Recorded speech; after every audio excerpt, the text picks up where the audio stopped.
Hello there, I am Jacqueline Stats and here with a little bit of a heavy tone today. A lot of you have probably heard me say, be your own guru. Or if you've worked with me, I've said that I train you not to need me. And initially that was about being your own source of information, being your own expert on your body and your mind, and not letting it fall into the hands of an establishment that seeks to profit from you not being sovereign. And with everything that's coming out right now, I think it's really key to touch on this once again as one of my teachers and someone who was once very respected in the space, has taken his fall from glory. And a lot of you know that I wasn't a big fan of Dr. Deepak Chopra. In my limited experience with him, I felt that he was in it solely for the money. And that was my experience. That was my experience only. I know other people that have had wonderful experiences with him. And so that is why I say that we need to be our own gurus, we need to be our own teachers, and we need to be able to rely on ourselves. That's what I teach in my practice, is how we can discern information for ourselves and know our bodies and minds better than anyone else, certainly better than someone who sees you only 15 minutes out of the year, to make the determinations that are best for you, because it really does seem that everything has been so reduced to materialism and to money making and to power constructs that everyone out there seeks to enslave you in a certain way. And that was one problem that I had with this guru, is that with his continuation of programming, it was just an extension of need me, need me, need me. However, I will say on the other side of this, because I hammer on therapists that prescribe drugs left and right all the time. I lost my best friend through that kind of interaction, is people have to do the work. And it is through people's desire to have everything handed to them, have it be easy, have it to be just pop a pill, download an app, and you will be healthy. You'll seek enlightenment. It doesn't work that way. So, when you set yourself up into this work, especially into this work when you're saying that I have some spiritual teachings that I want to share, you hold yourself to a different standard. You almost have to. And this is to all the up and coming people in this field, is they don't teach you this, but you are your own representative out there. Everything you do, even if it is not noticed, karmically, energetically, is part of who you are and part of your business. Every decision I make, I hear this little voice in my head, and I miss out on a lot of fun. I miss out on a lot of things. And truly, it's not missing out at all when you're driven by purpose, when you're driven by a higher meaning in life.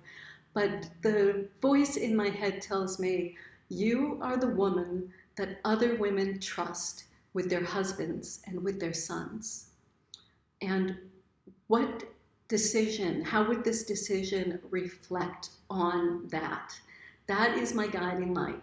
And I hold it very sacred. I hold it very dear. As I've said, I've lost out on a lot of fun things over the years, but I find so much deeper gratification on my journey, on staying on my path, on seeing what comes out of missing out of that fun. And yes, when my old friends text me that there's going to be a big party and it's going to be filled with all the accoutrements that I used to love to partake in, I have to remember that I need to show up as my best self for my clients.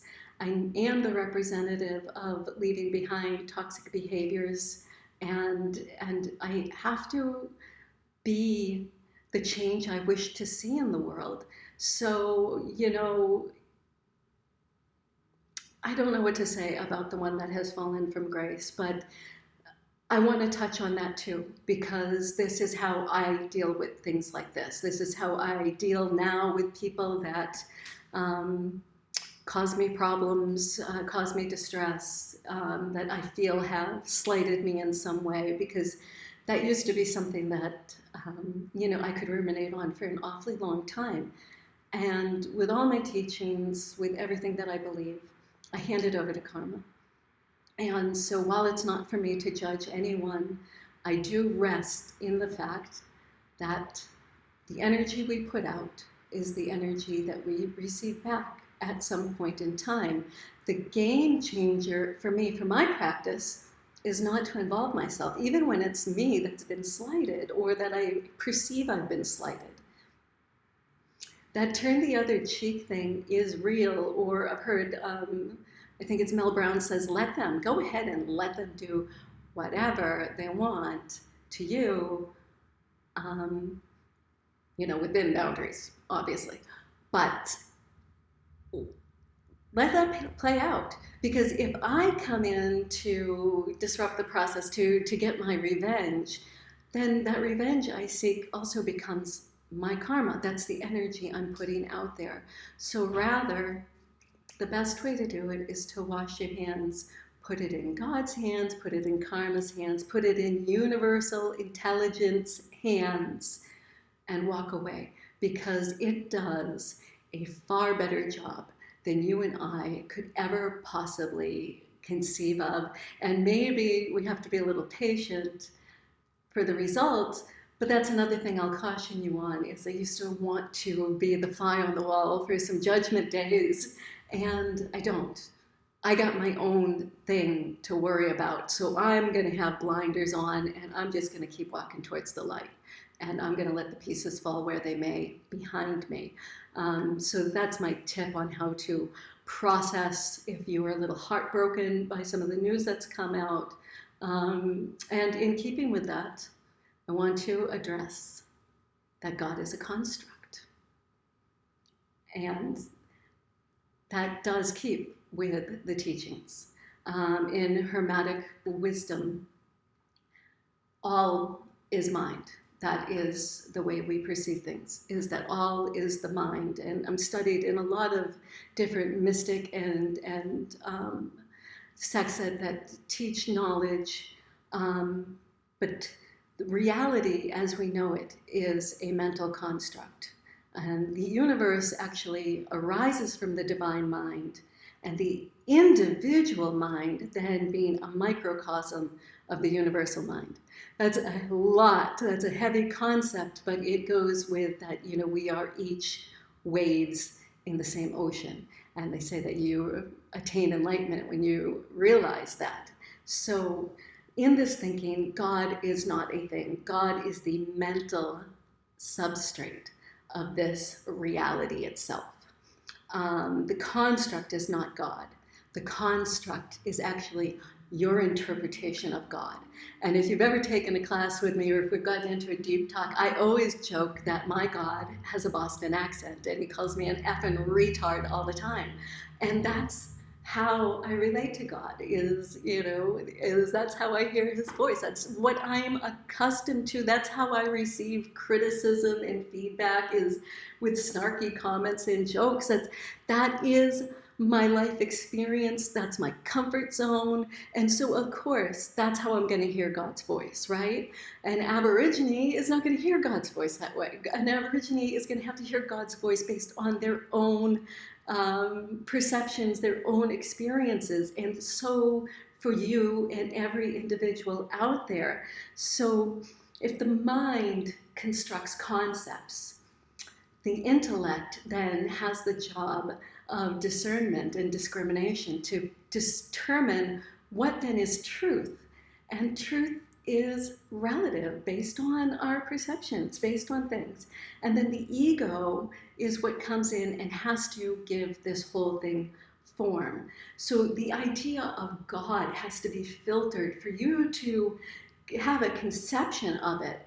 it has to be filtered through all of these lenses to get it into our feeble human brains.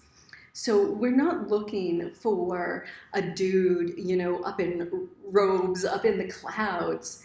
The belief here is that consciousness is the fundamental substrate of existence. And my invitation here is not for you to believe differently, it's perhaps for you to experience things differently. But if that phrase from a spiritual guru, if that phrase knocked you around, because he is very studied, I wanted to give you something to anchor onto that. And granted, I dropped some pretty heavy existential concepts on you, but I invite you to see your concept of God as in a different light, in a different way than maybe religious texts that you follow might have presented it to you, and gives you the dogma on how to worship. Is from a seeker's standpoint, it is a very different frame of mind. So I hope that helps people settle into what's happening right now. I do want to say that I was on a town hall meeting just now with the Gaja Collective, which is where this guru's teachings and his school is now housed, and they have effectively cut all ties, financially and otherwise. I know it was a heavy decision. I give them a lot of respect, because while I'm very instinctual and I make decisions very quickly, they were very thoughtful in this process, and they listened to a lot of students. They asked for feedback, and they continued to monitor the news as more and more things were being released. And I gotta be honest, is my heart really goes out to them because of their affiliation with him. I know, beautiful women that he's co-authored books with, and that it's going to leave that mark, and that's just terrible. So that's my take on what's happening here in the world. We do have to keep our heads up. We do have to keep plowing through. This veil is lifting, and while it seems like we're in a time of chaos, this has been written in the books. This has been known, and just like the earth has seasons, civilization has seasons as well, and there's been civilizations that have risen and fallen long before we got here, and so much of this is part of a natural process. But it does seem that what is coming to light right now, while it seems terribly destructive, and it is, destruction is what brings around rebirth. If a fire burns through a tree, it essentially destroys the tree, but those elements go back into the soil and they nourish everything around it.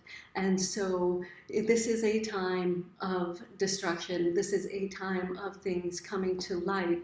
And this is truly the only way to forge a new path forward. So I really want to say how much I respect the Gaja Collective for dumping their affiliation, and for every company out there doing that. But I'm going to put the responsibility on us, because it is that almighty dollar that makes people bow.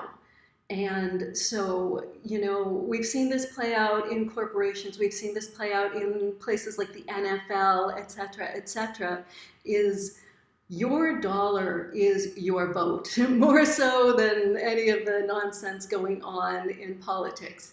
You vote with your dollar, and that's how you show up. And when you say that I am not going to purchase from this company because this person is with you, that speaks volumes. And this is really how we change the world. So I give you back your power. I hope you feel safe in your construct of God, and I wish you all a very happy and healthy day. Take care.